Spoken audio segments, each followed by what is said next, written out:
Israel के लगातार हमलों से गाजा पहले से ही सुलग रहा है। अब फिलिस्तीन का बड़ा हिस्सा कहा जाने वाला वेस्ट बैंक का इलाका भी उबलने लगा है। इजरायल ने अब यहां कर दी है ड्रोन स्ट्राइक। हमला ऐसा कि एक ही वार में 6 लोग मारे गए। हमास के डिप्टी चीफ सालेह अल अरूरी की मौत के बाद से वेस्ट बैंक गुस्से की आग में झुलस रहा है। अरूरी का नाता वेस्ट बैंक से था। वेस्ट बैंक अरूरी को अपना हीरो मानता था। अरूरी के एक इशारे पर वेस्ट बैंक कुछ भी कर गुजरने को तैयार रहता था। अब वेस्ट बैंक में इजरायल के अवैध सेटलर्स और फिलिस्तीनी लोगों के बीच झड़प तेज हो रही है।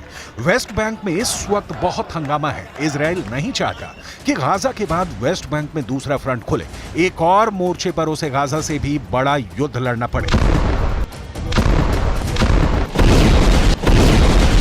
यही वजह है कि अब इजरायल ने वेस्ट बैंक के ऊपर अपनी ड्रोन फोर्स एक्टिव कर दी है और वेस्ट बैंक में इजरायल के लिए सबसे खतरनाक इलाके में एक बड़े हमले को अंजाम दिया गया।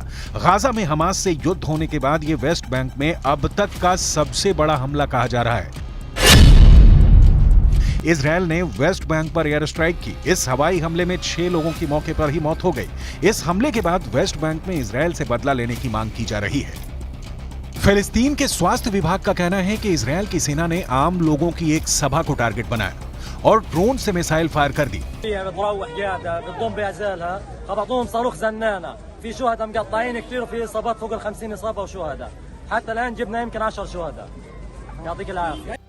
वेस्ट बैंक के लोगों को लगने लगा है कि इजरायल से डील करना है तो हमास की तरह लड़ना है।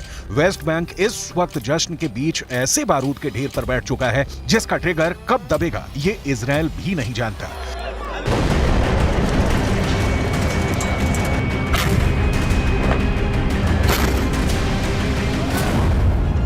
सवाल है कि क्या वेस्ट बैंक के लोग भी हमास के रास्ते पर चल पड़ेंगे?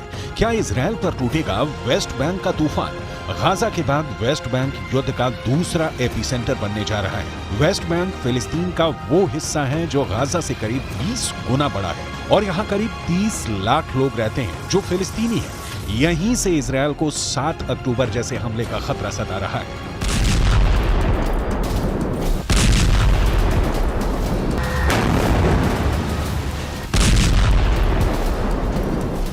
ऐसा इसलिए क्योंकि वेस्ट बैंक के फतह मूवमेंट के नेता समीर अल मशरावी ने बहुत बड़ी बात कह दी है।